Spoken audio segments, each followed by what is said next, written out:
Assalamualaikum warahmatullahi wabarakatuh. Pada kesempatan kali ini saya ingin menjelaskan mengenai eksponen.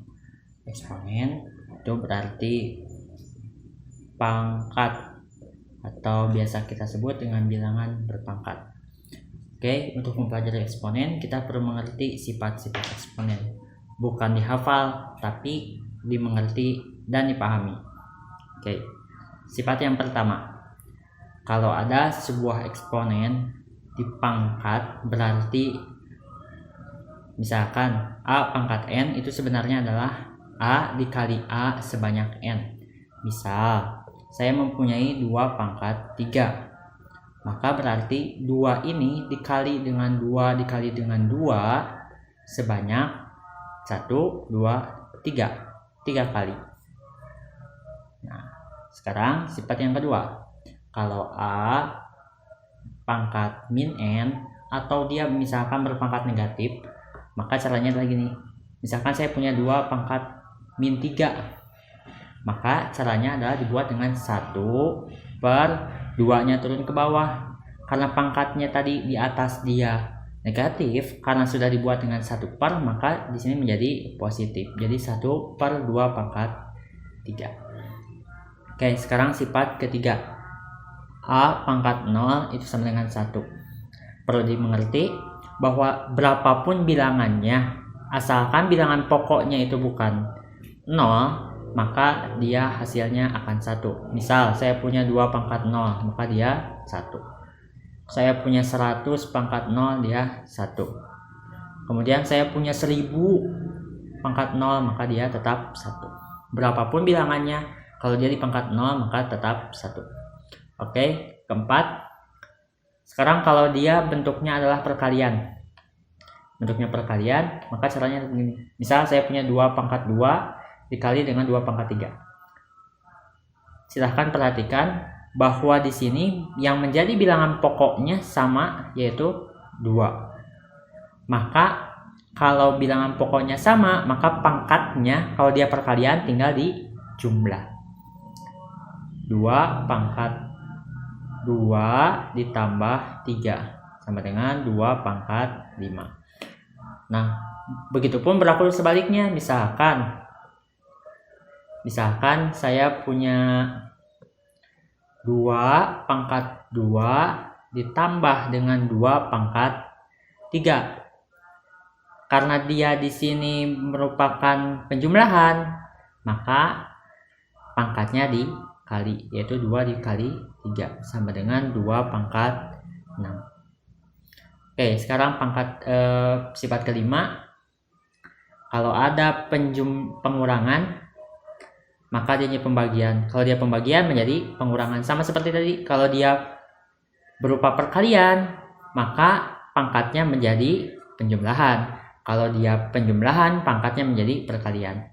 Misal saya punya 2 pangkat 8 per 2 pangkat 4. Karena dia di sini merupakan pembagian, maka pangkat dan basisnya itu sama, dengan bilangan pokoknya sama, maka tinggal dikurangi. Sehingga 2 pangkat 8 dikurangi 4, yaitu 2 pangkat 4. Begitupun kalau dia pengurangan. Misal saya punya 2 pangkat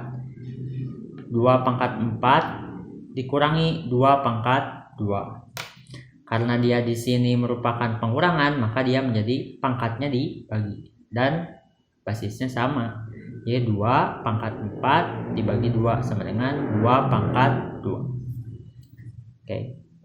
Sekarang bagaimana kalau dia ada sebuah 2 bilangan tapi dipangkat dengan pangkat yang sama, dia tidak bisa dijumlah seperti tadi. Maka caranya adalah misalkan 2 kali 3 pangkat 2. Nah, di sini kita nggak bisa dibuat jadi 2 pangkat 2 terus dijumlah dengan 2 lagi, tidak bisa. Jadi kita caranya adalah gini. Yang di depan pangkat dengan 2, kemudian yang 3 ini juga dipangkat dengan 2. Jadi ini di pangkat 2, ini pun di pangkat 2. Nah, oke, sekarang kalau gini. Kalau ada sebuah bilangan berpangkat kemudian dipangkat lagi, maka sifat yang ketujuh yaitu dia tinggal dikalikan pangkatnya. Jadi 2 pangkat 2 dikali 3 sama dengan 2 pangkat 6. Oke, sifat ke-8. Kalau ada bilangan dipangkat kemudian dipangkat lagi, tapi dia punya 2 bilangan pokok, kemudian tidak sama bilangan pokoknya, maka dia tidak bisa langsung. Misal saya punya X pangkat 2 dan Y pangkat 3, kemudian dia dipangkat lagi dengan 4 misalkan, maka kita tidak bisa dibuat dengan X pangkat 8 dikali Y pangkat 12 hingga XY sama dengan 8 ditambah 12. Itu tidak bisa. Jadi kita harus tetap satu-satu karena bilangan pokoknya berbeda. Jadi X pangkat 4 pangkat 2 dikali 4 kali Y pangkat 3 dikali 4 sama dengan X pangkat 8 Y pangkat 12. Nah, di sini kita tidak bisa sederhanakan lagi karena bilangan pokoknya berbeda. Oke, yaitu sifat terakhir. Kalau dia pembagian, kalau di sini perkalian, bilangannya ada pangkat, kemudian dipangkat lagi. Sekarang dia pembagian, ada pangkatnya, kemudian dipangkat lagi. Misal, saya punya 2 pangkat 3 per 3 pangkat 2, dia dipangkat lagi dengan 2. Maka caranya adalah yang atas ini kita tinggal kalikan per 3 pangkat 2 kali dengan pangkat yang di luar. Jadi 2 pangkat 6 per 3 pangkat 4. Nah, itu saja mengenai sifat-sifat eksponen. Dengan memahami sifat-sifat eksponen ini, kita dapat mempermudah untuk mengerjakan soal-soal eksponen. Terima kasih.